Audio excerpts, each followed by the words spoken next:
Okay, Director Paul, the meeting is in progress. Okay, I see that. Okay, I don't see Amy Anderson. We'll wait just another couple of minutes and then we'll call the meeting to order. And you do have your alternate there if you need to pull him in. That's right. Okay. Thanks for that reminder. And Sarah, let us know if you see Amy Anderson trying to join. Yes, I will. Thank you.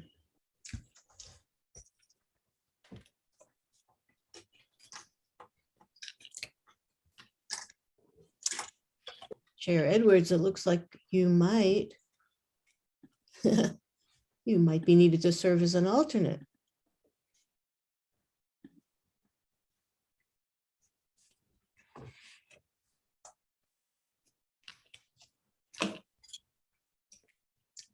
Okay, let's There's Amy. Amy just showed up on the attendees side. yes, I see her. Okay, let's move her over.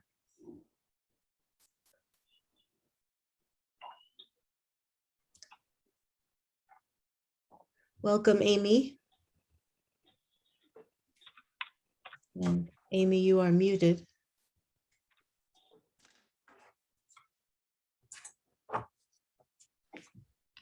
Okay, Apologies. welcome, Amy. I'm going to call to order the meeting of the Administrative Committee. It's September 13th, 2021. It is 2 minutes after 2 and all 3 committee members are present. Okay, are there any additions or corrections to the agenda?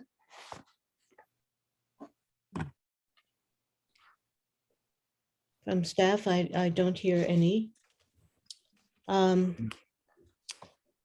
So I'll remind any members of the public who are on the webinar that the public may comment on any item within the district's jurisdiction.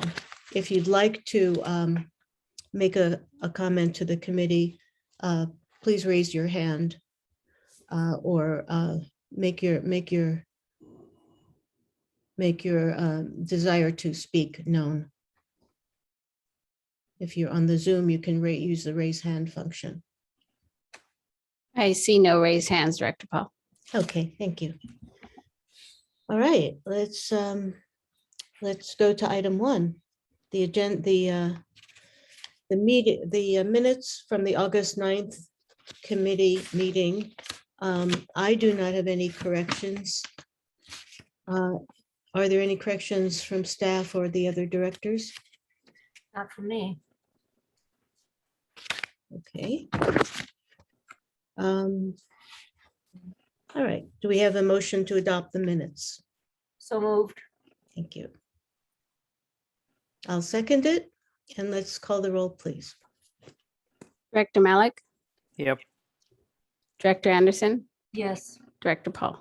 Yes, Minutes are approved, 3-0. thank you. Item 2, USGS agreement.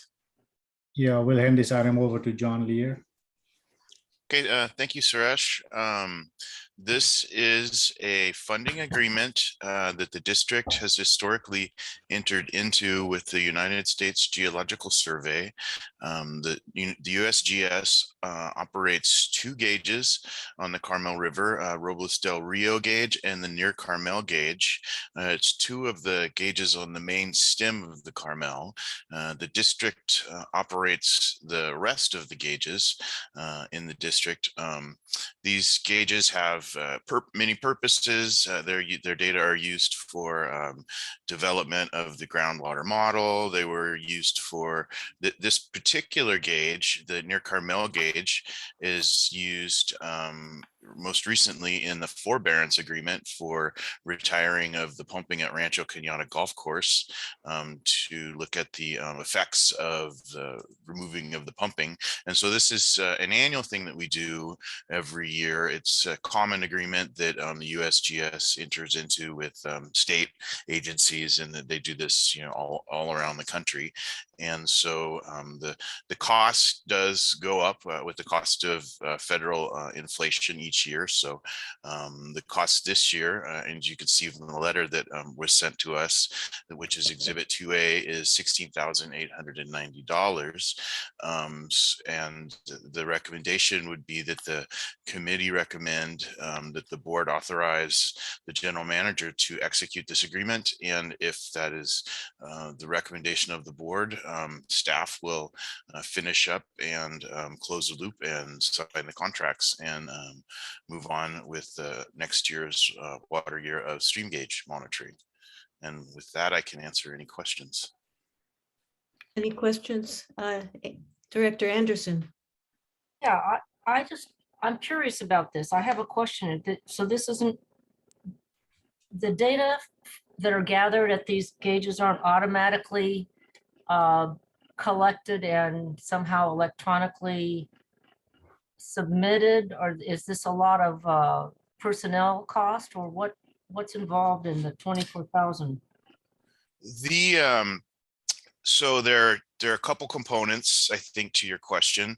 The actual data itself is it's a telemetered cell phone connection that is downloaded to the USGS's databases, and then it is served to the public through the web portal on the USGS. You can type in any of these gauge numbers that are in the staff report. You can type in USGS gauge number and those numbers, and it'll bring you directly to the web portal that serves the data.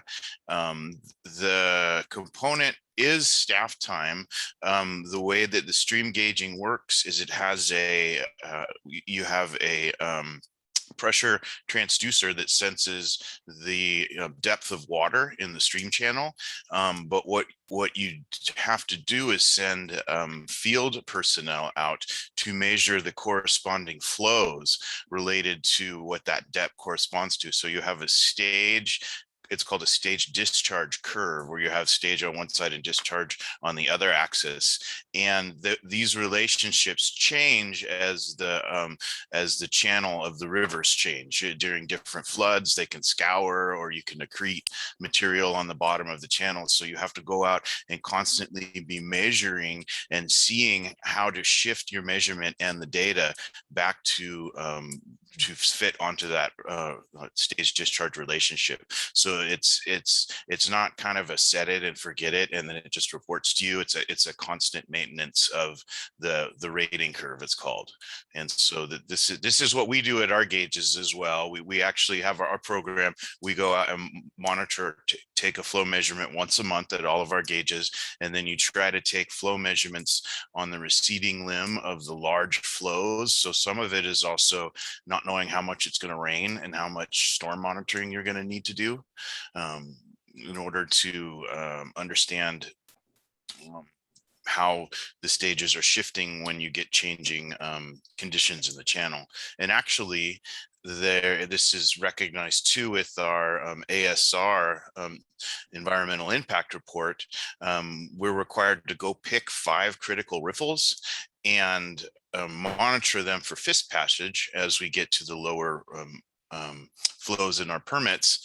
And if flows are above, instantaneous flows are above 3,500 cubic feet per second at actually this gauge. When the flows recede, the environmental documentation requires us to go out and resurvey all the riffles, because that's known as a flow that can change the pools and the riffles and the channels. So it's commonly known that that the river bed is changing quite a bit down in this region in response to high flows. Thank you. Much more complicated than it looks on page 5. Huh? Definitely. Thank I have you, a couple. John. I have a couple of questions, but first, Director Malak, do you have questions? No. Okay. I noticed in the memo, you say that the stream flow records go back all the way to 1962. And I wonder if anyone has either the USGS or district has compiled kind of the historic information so that people can see how, the trends. Yeah, yeah, that's an excellent question.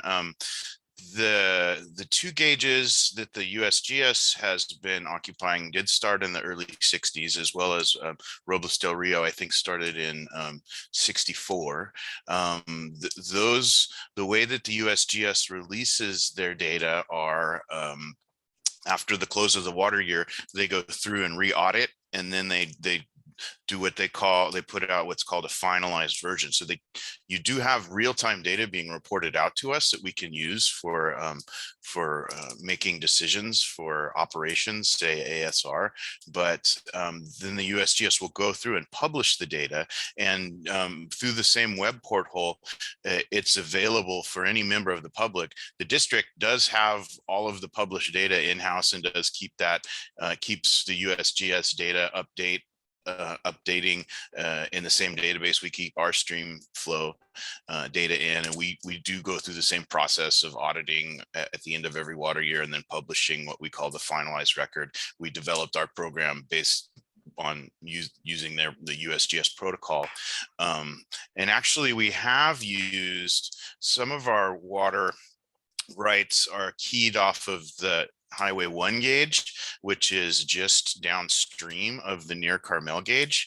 And in looking at water rights and estimating water rights and estimating ASR yields based on climate, the district has gone through the exercise of regressing the near Carmel gauge with the Highway 1 gauge, thus giving us a synthetic Highway 1 record back to 1962, rather than when Highway 1 gauge was installed by the district in 1990. That gave us an extra 30-year period of records that we could kind of do some water rights forecasting. So we do have it in-house, and we have been using it for purposes going back into the 60s. So it has been very useful for us.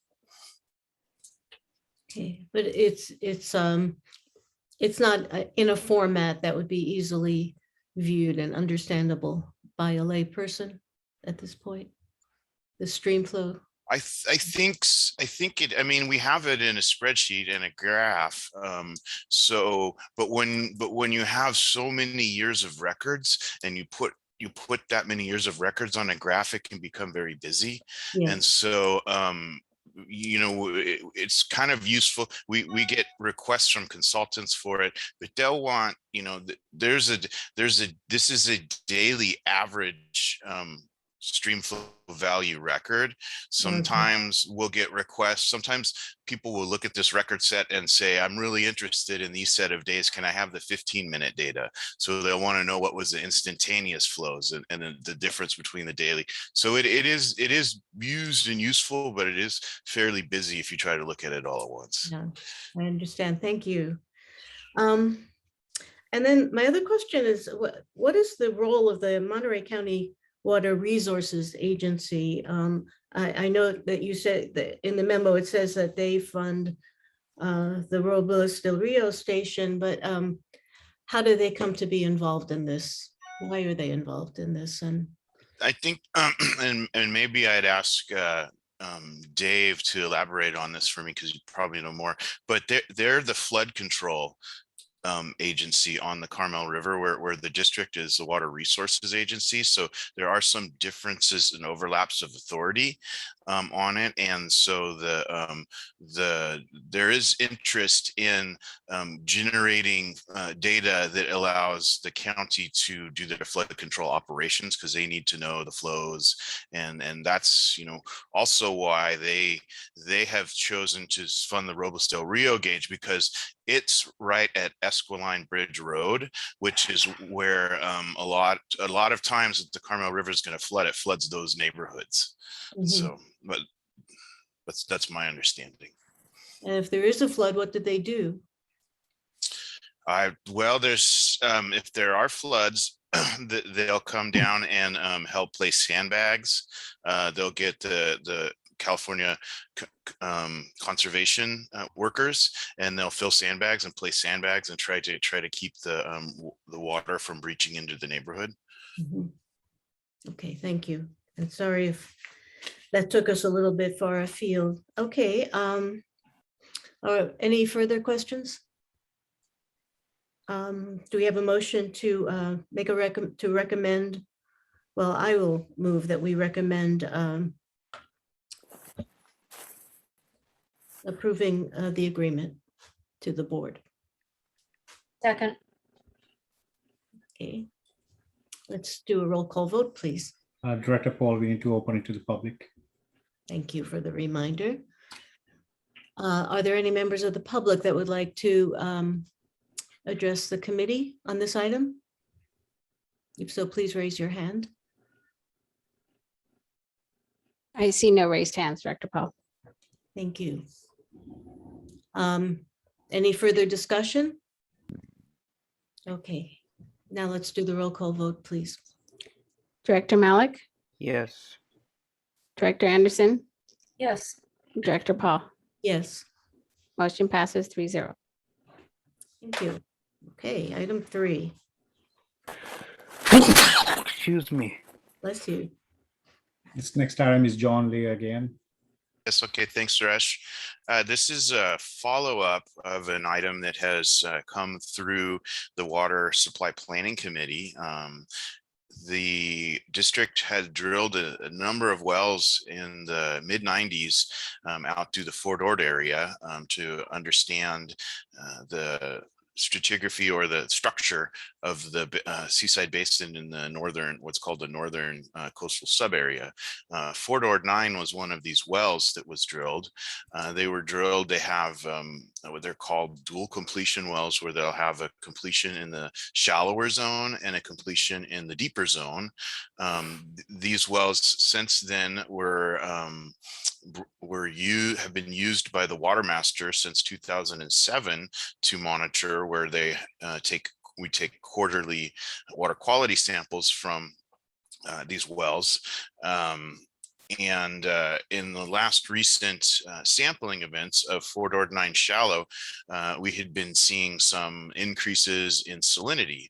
And therefore we went in and did some more investigation on the Fort Ord 9 well shallow. And it was found that there was a crack in the casing near the top of the well where the sanitary seal sits that was allowing higher saline water to enter into the well casing at that point in time. And then because the saline water is more dense, it was sinking to the bottom of the well, thus creating what appeared to be increasing salts in the area where the well was supposed to be sampling. That we put a camera down the well to see if there was a way we could fix it. We couldn't see any defects in the well. The crack is likely too small to be detected, but it's there based on the chemical evidence. We reported this to the Monterey County Health Department, and then worked with them to come up with the plan to destroy the shallow well in a way that allows us to retain the deep well and provide evidence, as the Fort Ord 9 deep well is a well that's required for us to monitor, the district to monitor, to operate its aquifer storage and recovery program, but the shallow well is not required to be monitored. So the district opened a public bid on July 12th, and then closed the bid on July 11th. We received one bid to do this work, this public work, and it was from Majora Brothers, and I've included that into the packet so the committee can see what is proposed. And should the committee recommend this and the board recommend this work, we would enter into a contract and take this bid as the task list for the contract and proceed with destroying Fort Ord 9 shallow. Thank you. Any questions? Yeah. Director Malik? it is a very unusual to have a bid open and close within 24 hours. Why is that?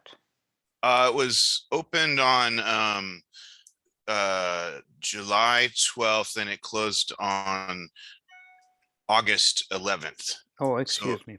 Yeah, I Yeah, think, John, you misspoke, I think. Oh, okay. I'm Right. sorry. I'm sorry if I created confusion.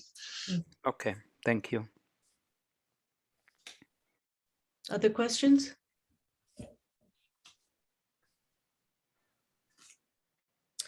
Okay, any member of the public wish to address the committee on this item? I see no raised hands, Director Paul. Thank you. Do we have a motion to approve the recommendation of staff? Adopt the recommendation of staff. Let's get it done. Okay, thank you, Director Anderson. I'll second that. And let's call for the roll call vote, please. Director Malik, Yeah, Director Anderson, Yes. Director Paul. Yes, Motion passes 3-0. thank you. On to 4. You muted, Dave. Sorry about that. I get so many airplanes flying over now. 4, 5, 6, and 7 are all related. And these are all to kind of update our budget for Measure J Consulting. The first one is Rutan and Tucker. These are our eminent domain attorneys. If the board so chooses to make a bona fide offer for the CalAm Monterey system, that offer would likely be rebuffed, and then you would need to make the decision to come back to hold a hearing of public necessity to adopt a resolution of public necessity, for which there will be extensive findings. Rutan and Tucker had prepared a draft memorandum late last summer, back when we were thinking we were on an October of 2020 time schedule. Their budget's now pretty much exhausted, as you see in the staff note, and this would just put more money into the system, which we may or may not fully need in order to expand those the findings and the drafting ultimately of the resolution of necessity. This amount is not based on any bid, it's just based on hours and rates. We think it should be sufficient to get us there. Dave, do we, these expenses, additional expenses that have not been budgeted, do we factor that we address them during the mid-year budget adjustment? We would then add them in. So we did not budget anything for Measure J because we don't want to pre-commit the board to a path or a line of action. So everything gets funded through reserves.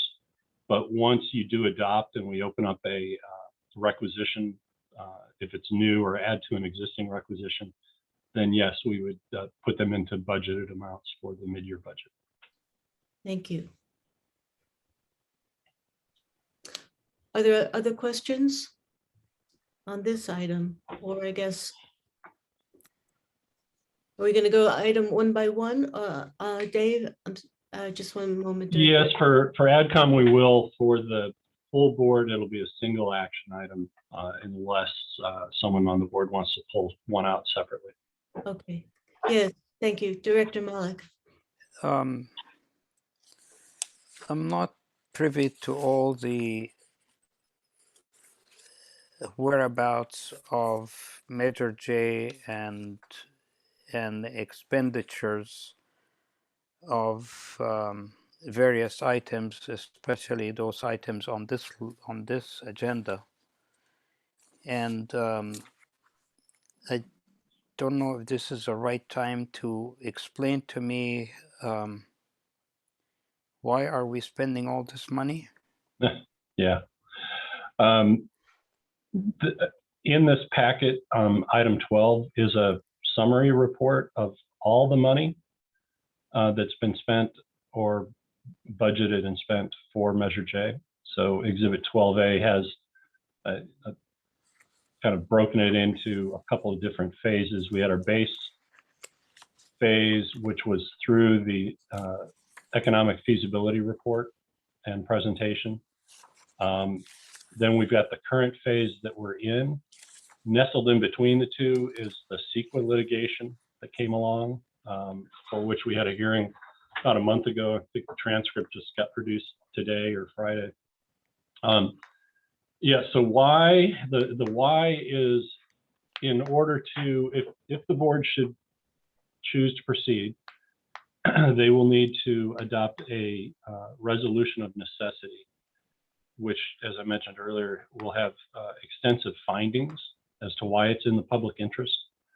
And that will be a major portion of any new work that the eminent domain legal counsel does. But to date, they've provided guidance or counsel regarding, take for example, the feasibility study, what some of the assumptions, what some of the statements are or should be. They've reviewed all of the Manat law firm's letters to LAFCO and provided advice on strategy and direction there. They've been kind of the overall umbrella so that they can caution us or point us in the right direction in the operations plans and all of the, all the foundational work for making an offer and then starting a condemnation proceeding. They come at it with the sense of what might you end up having to say in court or what might come up in a deposition or in the discovery process. So they've actually been involved in everyone's phase of the work, providing that kind of umbrella counsel.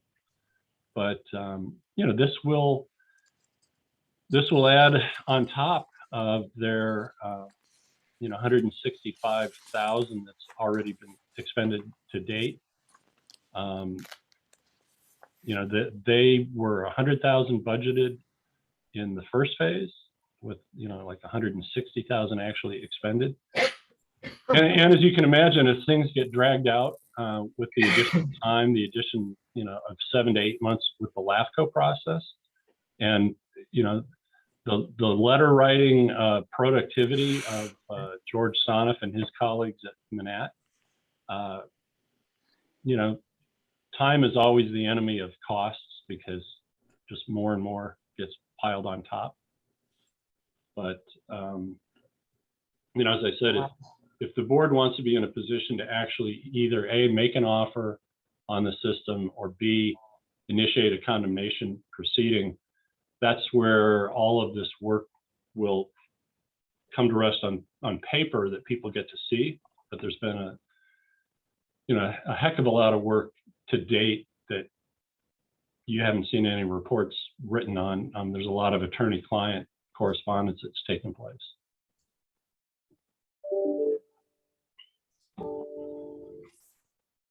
Other questions?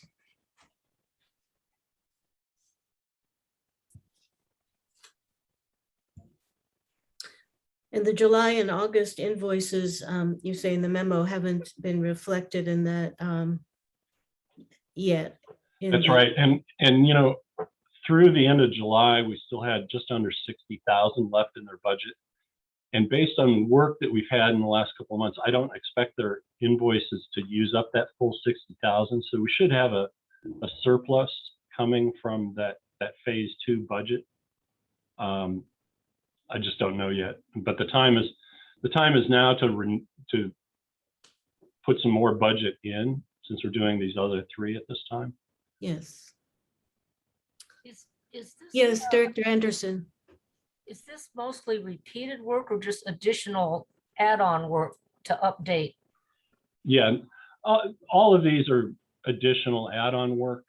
Tom McBride gave us quite a bit of new food in the complaint that we filed to the PUC, which hasn't been incorporated to date in the draft findings. So there'll be some new work to do there. And then Fran, Dave Laredo, and myself have some work to do based on our local knowledge to add in. And then Rutan and Tucker will have to convert that into their document. And then the actual drafting of the resolution, should the board decide they want to head down that path, will be all new work. Thank you. Well, I would like to make a motion to recommend authorization of these expenditures. Do we have a second? Second. Thank you, Director Anderson. Let's take it out to the public, please, see if there's any public comment.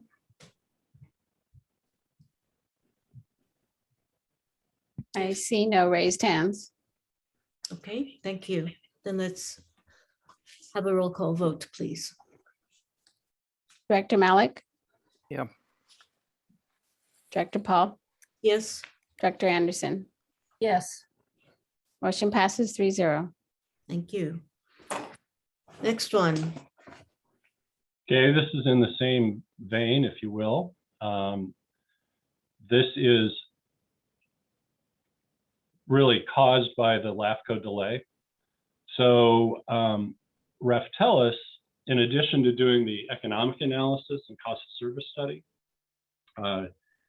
they are qualified business enterprise appraisers, especially through the principal working on our project.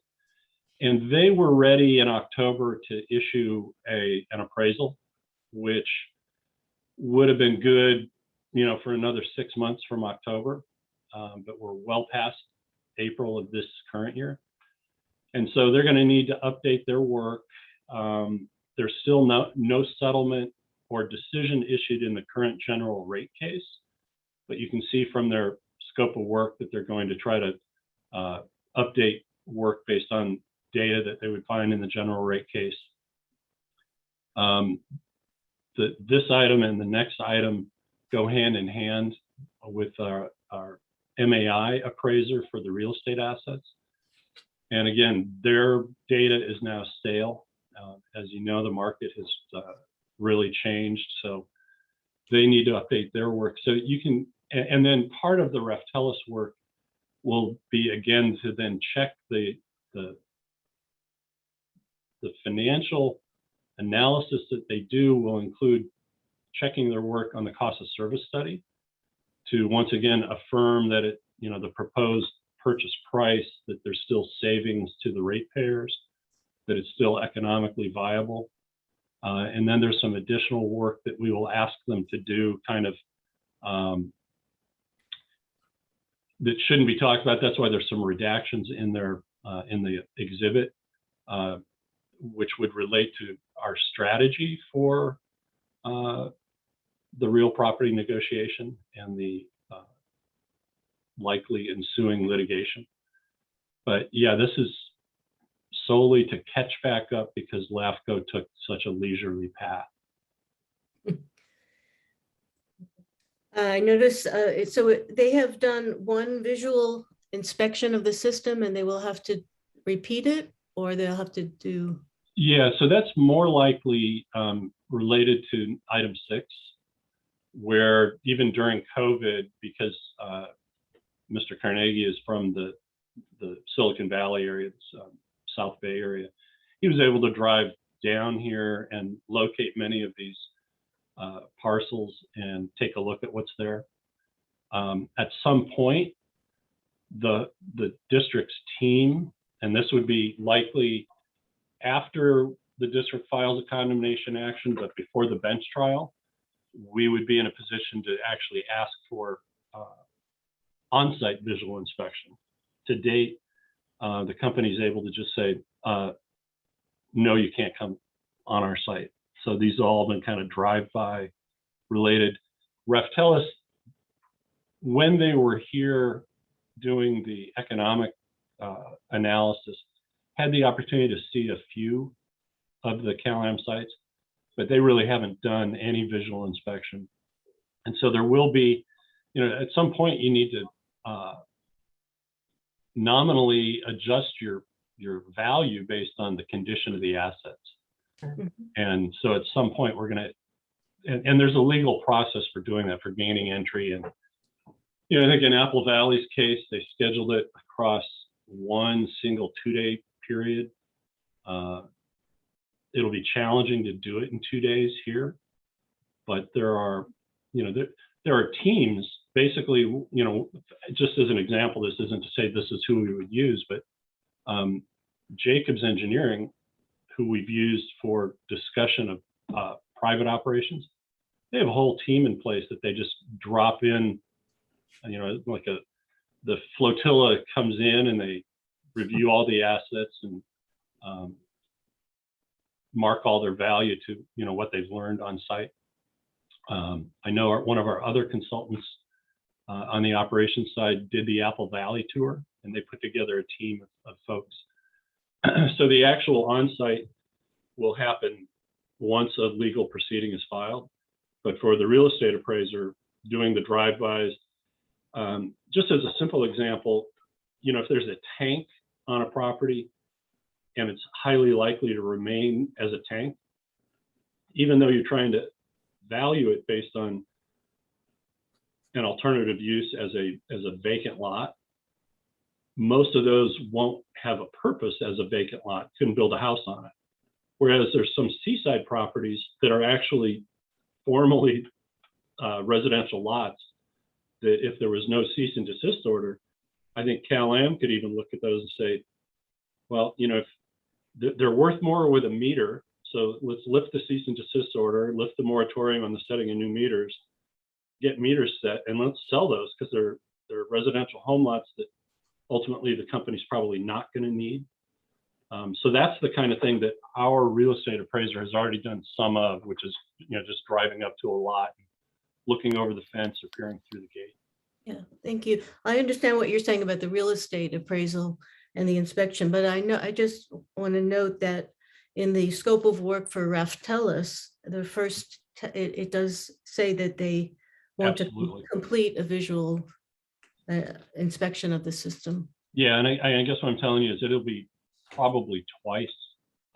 This one will be, hopefully they're ready to travel. They'll come, they'll do the same kind of visual inspection without permission, without really going on the property, so to speak. And then once we've got the,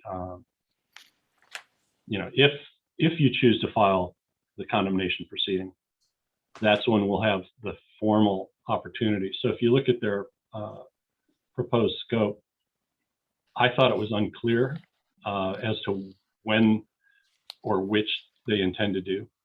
But I think it would be after the condemnation proceeding is filed, the way they wrote this. So it would be an on-site.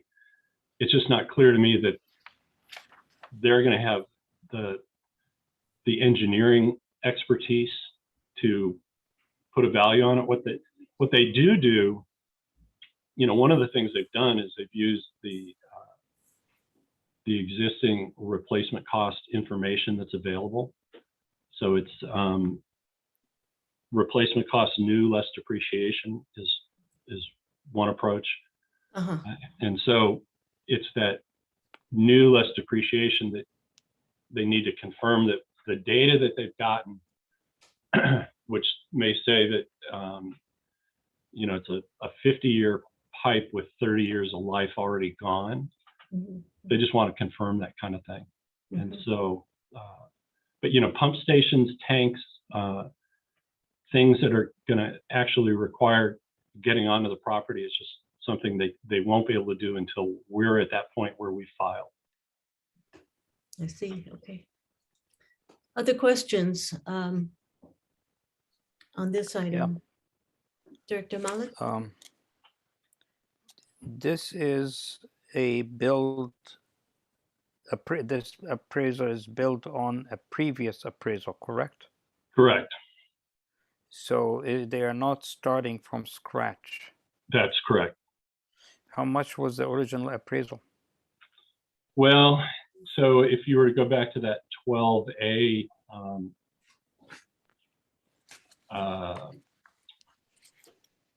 exhibit, Yes. they did quite a bit of their work in the first phase of the economic analysis. But what they did at that time was assume the desal plant is built so that they could then look at the what's called the cost of service analysis. So that's like a now you're operating and you've got all your expenses and all your assets. What would be the impact on the revenue requirement? So in that phase, they were, $286,000, but that included both an appraisal process. Consider it more a valuation process, where they looked at comparables. So that's the cost approach or the market approach. They looked at the cost approach, which is the replacement cost new less depreciation. And then they also looked at the the income approach, which is capitalizing the future earnings. And so then you look at those three different methods. They recommended a way to value them. So you take a proportionate amount of each methodology. CalAm did their own campaign appraisal, and they valued, they did the same three methods, but they valued them proportionally differently than our guys did. Neither of those were what we would call a formal appraisal. CalAm's assumed the desal plant existed. Raftellus assumed the desal plant existed. You don't do an appraisal on fictitious assets, so your actual appraisal will be real assets. But they also did a bunch of other things in that $286,000 of that phase. In the phase that's in that 12A line 3, which is appraisal services, Mhm. 185,000 expended to date included really updating that information, taking out assets that didn't exist, polishing their methodology. But again, it also included some other things. We had them look at rate impacts. We had them look at some other things I don't want to say on the phone right now because CalAm is on. So inside both of those large numbers were both the preliminary valuation and then a much more polished appraisal. In their scope, I think they talk about updating the work they had done through October of last year, or in the cover letter.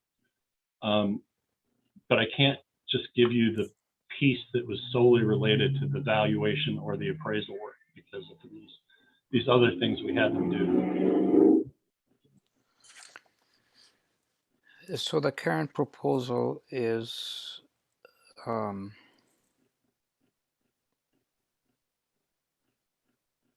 sort of recommend built- authorizing $230,000 for the, yeah, it is building on what was done already.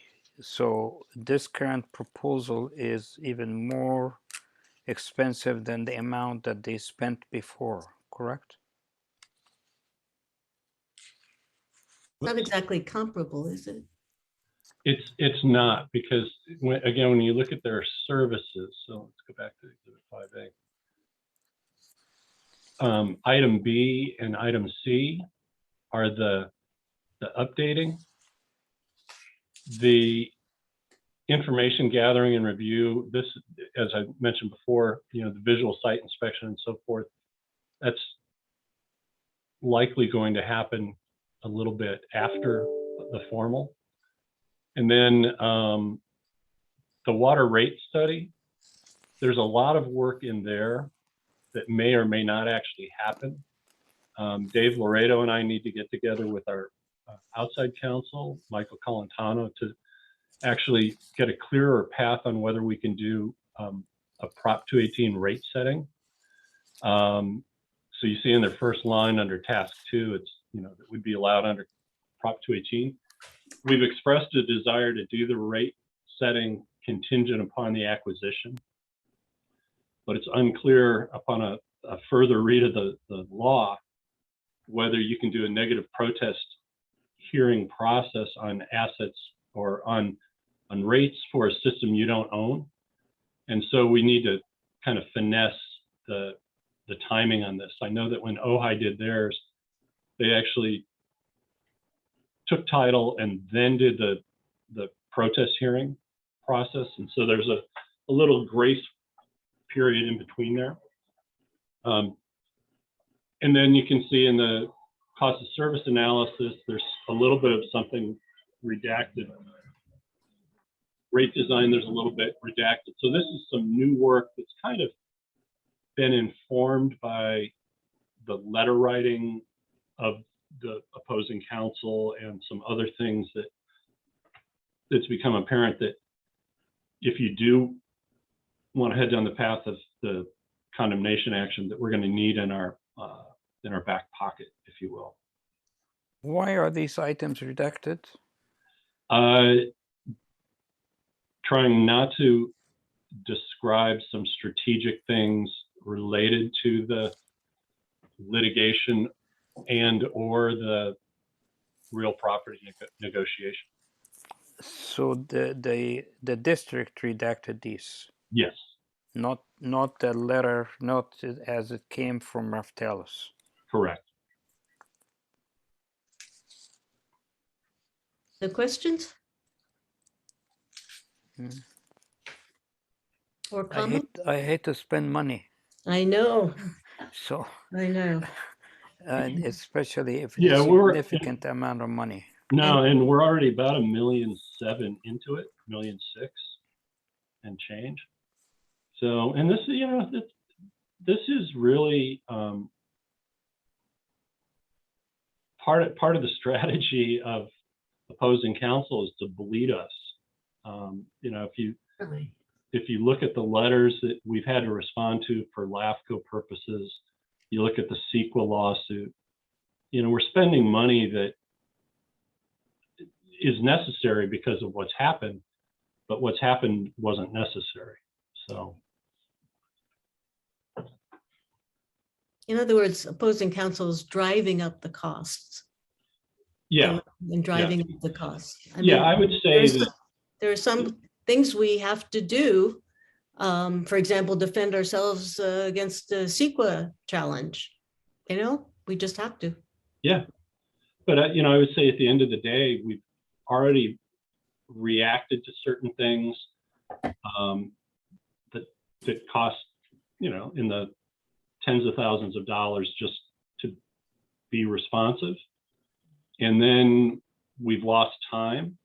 And so on the two appraisal pieces, you know, we're spending probably 160,000, maybe 140,000 just to redo work that's already been done. It's unfortunate. So the more this drags on, the more we expect to spend money. Yeah. Exactly. The more it costs ratepayers in the long run. Yep. Who gets hurt is the ratepayers. Right, Dave? Yep. Yeah, and there's no quit either. Even in the case, I believe it was Ojai, once it was determined that title was going to transfer, the method of financing was challenged.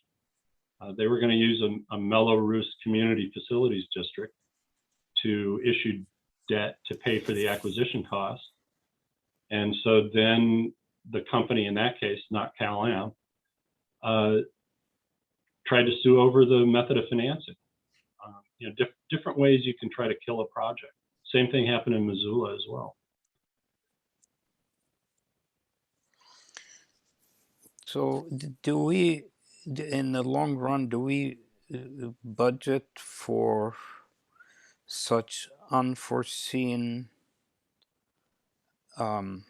resistance? No, but what we have been doing is letting our reserves accumulate. You know, we did just take 500,000 to pay down the mechanics bank loan. I don't think we would have come to the board recommending that if we only had a $500,000 to of freedom, if you will, because we know that there's going to be hundreds of thousands of dollars of unforeseen legal expenses that will pop up every time something new happens in this process.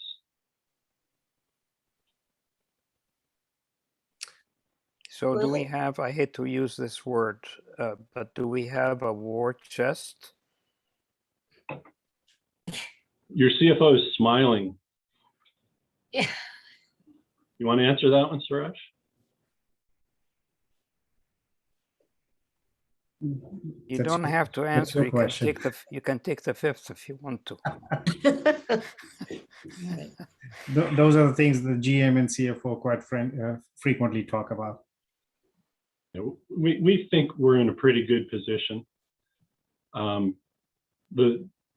Where this can go bad is once you get through the valuation jury trial, if the value that's established by the jury far exceeds the value we think is beneficial to the ratepayer.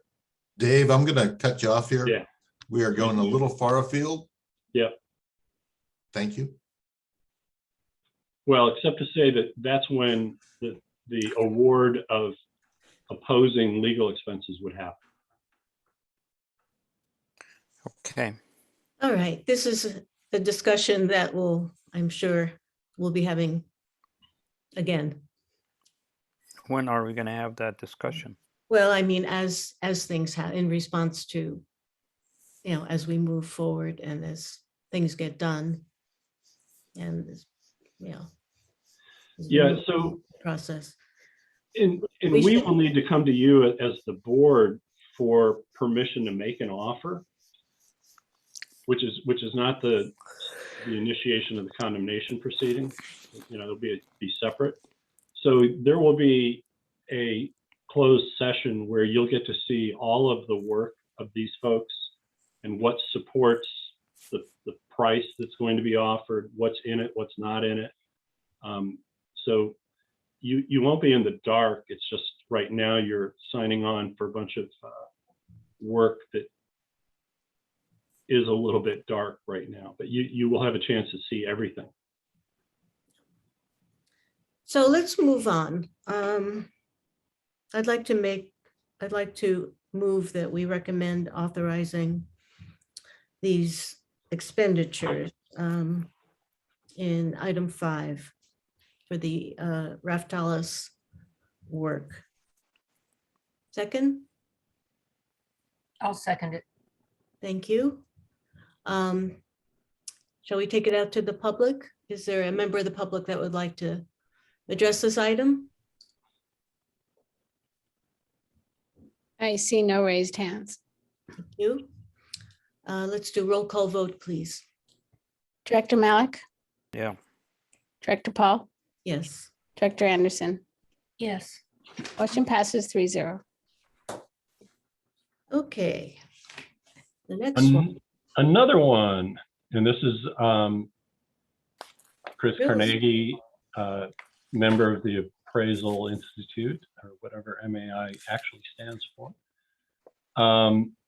He is the one who's been on site and has accumulated all of the real estate assets, and his work goes into Raftelis's work. I believe that there's almost enough left in his original budget that we're not really going to tap this proposed 50,000. But he gave me an email quote of somewhere between 50 and 75,000 to do his work, and he said that he can work off of his original work, so it may be less. So I think the 50 is way more than we'll need, but it seems to cover it. Questions? I have none. I I'm move not that- sure why real estate appraisal services need to be updated, certainly clear. Yeah, and it's just because the courts could basically quite easily say your information was stale, it was not representative. Yeah. So. Okay. I move that we recommend to the board authorizing this expenditure. Is there a second? I second. Thank you. Is there a member of the public that would like to speak about this item?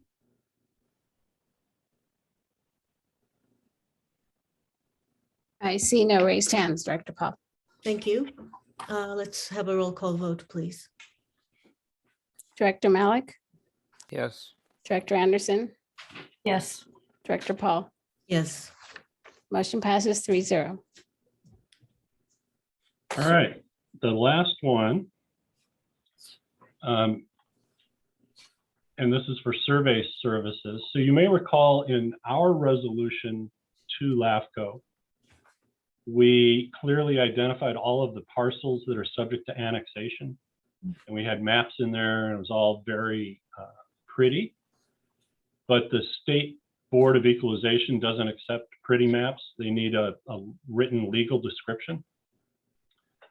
So, and actually, as you look, and I think I mentioned in the staff note, at the tail end of the exhibit, the last 2 pages are the state's requirements. And they're quite extensive. And so what the State Board of Equalization does is it looks at the legal description and then confirms which tax receiving agencies are affected, also confirms what our taxing situation might be. As you recall, we receive a portion of the property tax in the county. And so they will get maps, but then they will also get the legal description. And then I guess they can take as much as 2 months to confirm that the legal description is actually sufficient. And that legal description will go with the LAFCO's notice of completion that they send to the Board of Equalization. So we just need to convert all this work. As I said, we've already got the maps, but we need the legal description. Any questions? Those are all on file, right? With each lot number? Well, one would think, and I'll tell you the real problematic area is the Yankee Point, because the coastline was not really well described. And even what the county has with the parcel maps, we don't know if it's really accurate or not. And so, our GIS people sat there and just went by nook and cranny. I know that I think our current description and other places have done this. They just say the mean tide mark from point A north to point B, and they just leave it at that. But we're getting into worlds that I don't have enough knowledge on, and so we were just told we need to get a licensed surveyor to do it. Is there a reason we are not using local? Yeah, I think we probably would have done maybe Whitson Engineering or Axiom, but our GIS person had a relationship with SOMAS and was able to transfer all the GIS layers, which in some respects reduced the cost a little bit. But, when it's specialized consulting work, we have the right not to bid it. I just took the path of the relationship which our GIS people have with SOMAS, because we're going to need the maps and the description to all line up. And so I felt that since they already had a relationship, that would put us in a little bit better spot.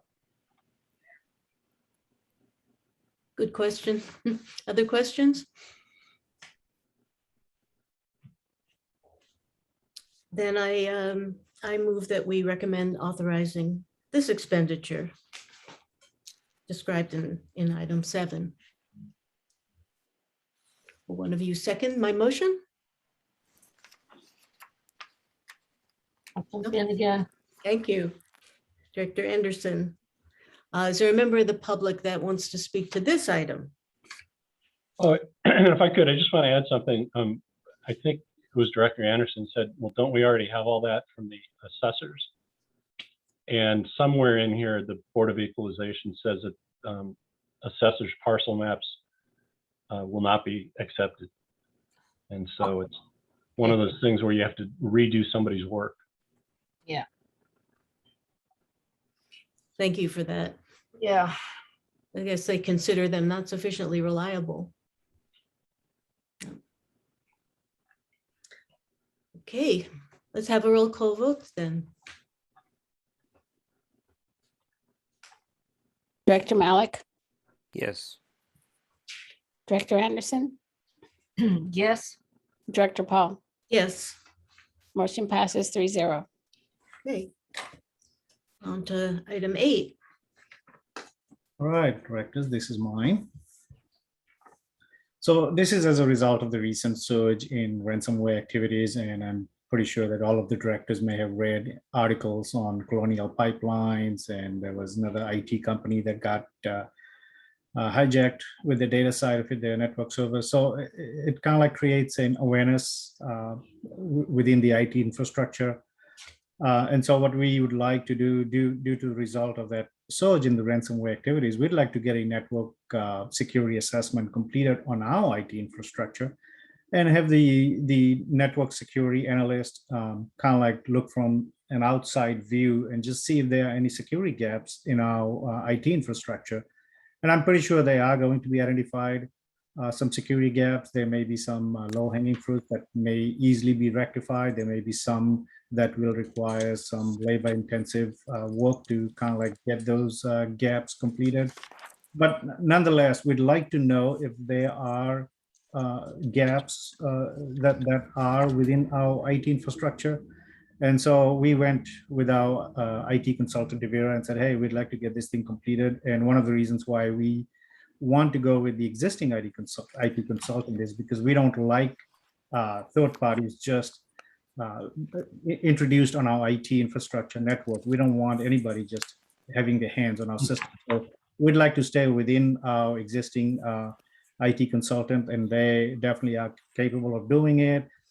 They have done other studies for other entities that they take care of. And so we went out to them, got a scope of work and a bid completed.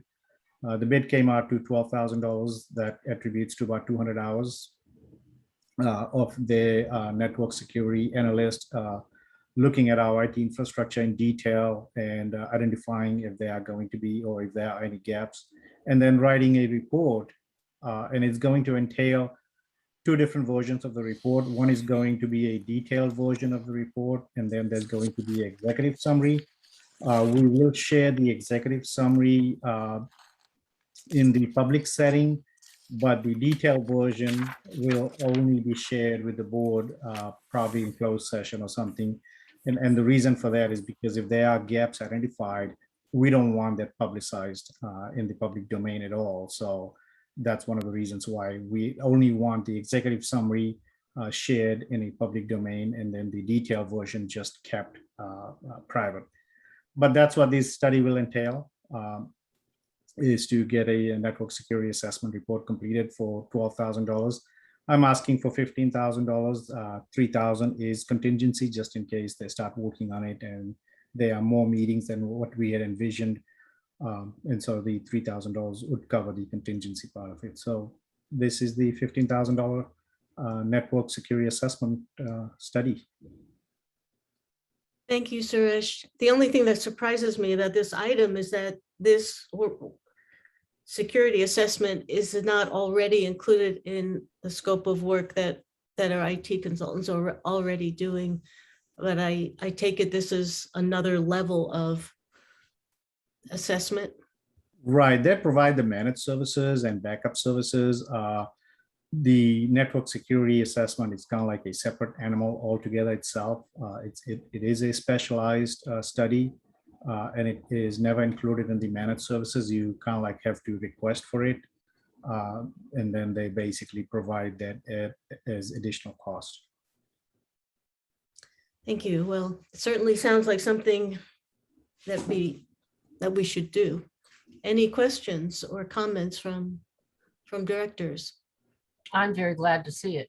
I've been thinking about it. This is good. Yeah.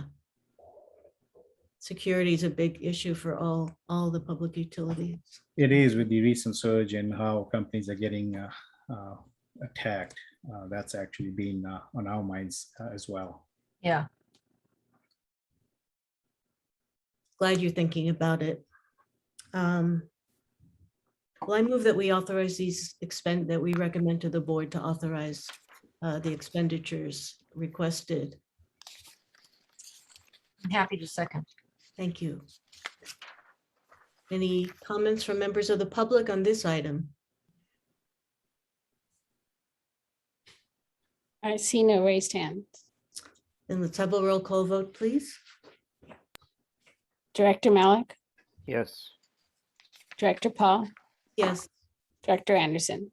Yes. Motion passes 3-0. thank you. And we are now have the treasurer's report. This is the treasurer's report for the month of June. Typically, we are about 2 to 3 months behind schedule when June closes, and that's simply because June is our end of fiscal year, and it takes us about 60 to 70 days just to close the month and the fiscal year, because we have to make some journal entries. We have to wait for all of the invoices coming in. So typically, we do bring this in September, which is the June treasurer's report, and so that's why it is being presented at this month. So with that said, during the month of June, we did cut checks in the amount of little over $2.1 million. Of that, about $24,800 worth of rebate checks. We do have the various exhibits attached. The 9A is the actual treasurer's report, which shows that we started the month with $17.2 million in our bank, and we closed the month with $17.4 million, and the various activities for the accounts are listed on that exhibit. Exhibit B and C are the listing, the disbursement report, and the payroll listing, and then Exhibit D is the unaudited version of the financial statement for the month of June. So with that, I'll be happy to answer any questions. Thank you, Suresh. Any questions?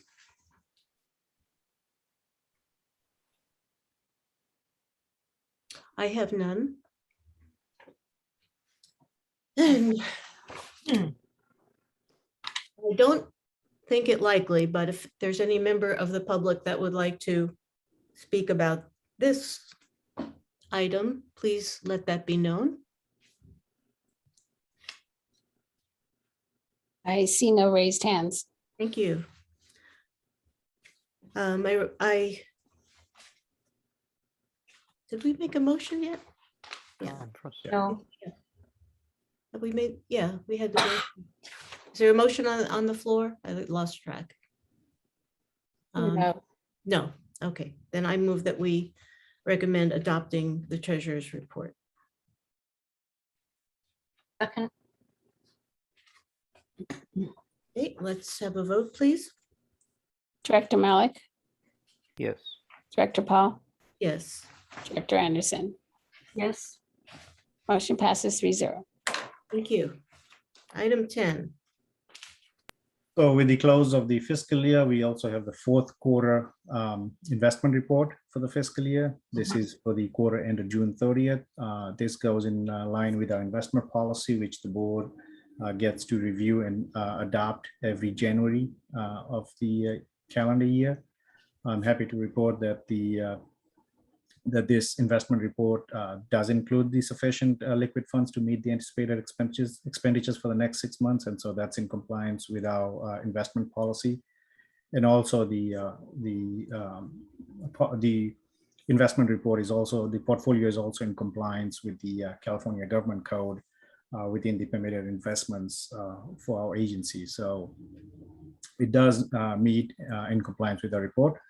The Exhibit 10A is the actual investment report for the quarter ended June 30th. As you can see, our total funds at the end of June 30th were $17.4 million. And then all of the various funds that are invested with certain entities are all listed on there, LAIF, and then the multi-bank securities where we have the staggered CDs, and also in government bonds. And as you can see, the LAIF rates are going down, but with our staggering of the CDs and all that, you can see that our average yield is actually little less than 2%. So we're not doing too bad as compared to the LAIF, which is 0.33% only. And the bottom portion of the investment report reports on the COD PBCST wastewater reclamation project. We only report that on a reporting basis as to what's going on with those funds, but they are all transferred every month to COD to operate the reclamation project. Thank you. Yes, Director Anderson. I have a $72 question. It is the second from the bottom of the final column in the multi-bank securities cash account, market value. That one is the only one of that whole list that went down $72. Is that a mistake? Or is that real? No, that's real. The market value is the real value. Okay, it's the only one that went below its cost basis. Thank you. I guess it can happen. I guess it can. Again, if we were to liquidate the CD at this point, that's what the market value is, or actually as of June 30th. Okay, thanks. Other questions? Okay, I recommend approving this investment report, quarterly investment report that Suresh has done for us. Is there a second? Thank you, Director Anderson. Seconds. Any comments from members of the public? I see no raised hands, Director Paul. Thank you. Let's have a roll call vote, please. Director Malik, Yes. Director Anderson, Yes, Director Paul. Yes. Motion passes 3-0. So the next two items are just informational items. Dave, you want to add anything to items 11 and No, I 12? was just going to say, if you have questions or if anything jumped out, we can address them, but otherwise they're just for your own consumption.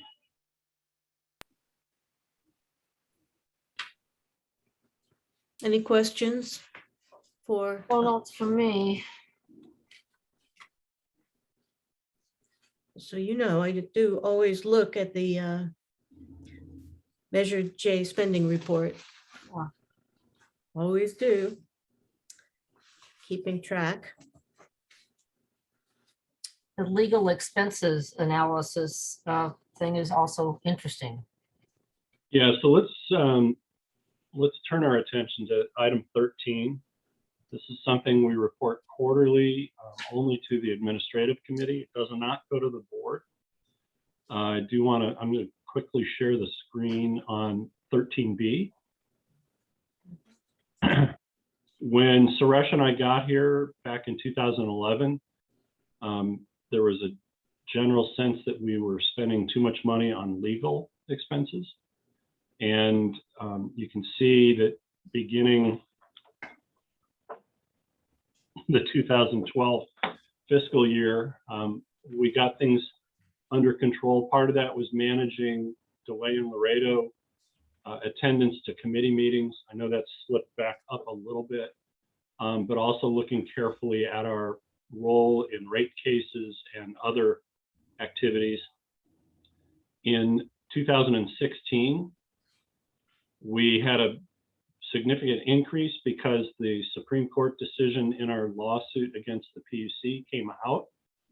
And there were numerous proceedings that we went through to try to get the Public Utilities Commission to actually accept the Supreme Court's decision, tried very obstructionistly to keep us at bay, which is why the user fee the decision came out, I believe, in 15, but during the fiscal year. And we never saw the user fee get put back on the bills until 2017. There was just some unwillingness to accept their fate. Also in this fiscal year in the middle was when the phase 2 proceeding to hear the Pure Water Monterey project as part of the Monterey Peninsula Water Supply Project portfolio. There was extensive phase 2 work at the PUC that was being done at that time. So that's why 2015-16 went up. But then we continued along this trend pretty much until this year, and the current fiscal year reflects both the CEQA lawsuit on Measure J costs, as well as the filing of the complaint to the PUC. So there was just, a little bit of those activities that kicked us up, still below our budget for the year, which is good. But we intend to do all of our best to maintain better than the budget is our goal. And we'll just, again, be tracking it for the current fiscal year. But the good news is that we've really, for all but that one fiscal year of 15-16, we've been in pretty good shape managing these expenses. So I think that speaks well to both our council adopting a retainer plus additional hours approach, as well as just everyone kind of managing the commitment to legal. Kind of in Director Malik's point, this is just another area you don't like to spend money if you don't have to. Now, keep in mind, we do not include the Measure J legal expenses in this reporting. So from that standpoint, we would exceed the budget of $400,000. Thank you, Dave. Well, no doubt, thanks is also due to our general counsel who manages the outside counsel. Yeah. Thank you. Appreciate the work you do there. You mean managing the outside counsel that we've just hired our third one of in 8 months? So we've got our CEQA lawsuit, we've got our complaint, and now we'll have our the other complaint that was filed just a couple of weeks ago on ordinance, the ordinance 152 complaint. And that's not even counting the Measure J related ones. Yeah. That's right. But as I told the board, maybe 7 years ago, that my evaluation is on how many lawsuits we've gotten ourselves into. So I feel like I'm outperforming this year. Yeah.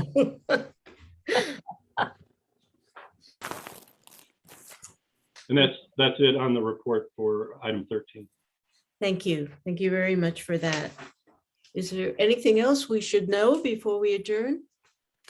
I just want to give you a quick update on the board meeting agenda. Joelle has done a very nice job of updating it to current. And I just wanted to highlight item 12. As I mentioned, when we discussed them at AdCom, we're going to combine up all of the Measure J costs into one action item. Good. So Sarah and Joelle, I'll revise the staff notes so that we can combine it up into one, so you don't have to take this staff note and mess with it. And that is it. Anything else about the board meeting agenda?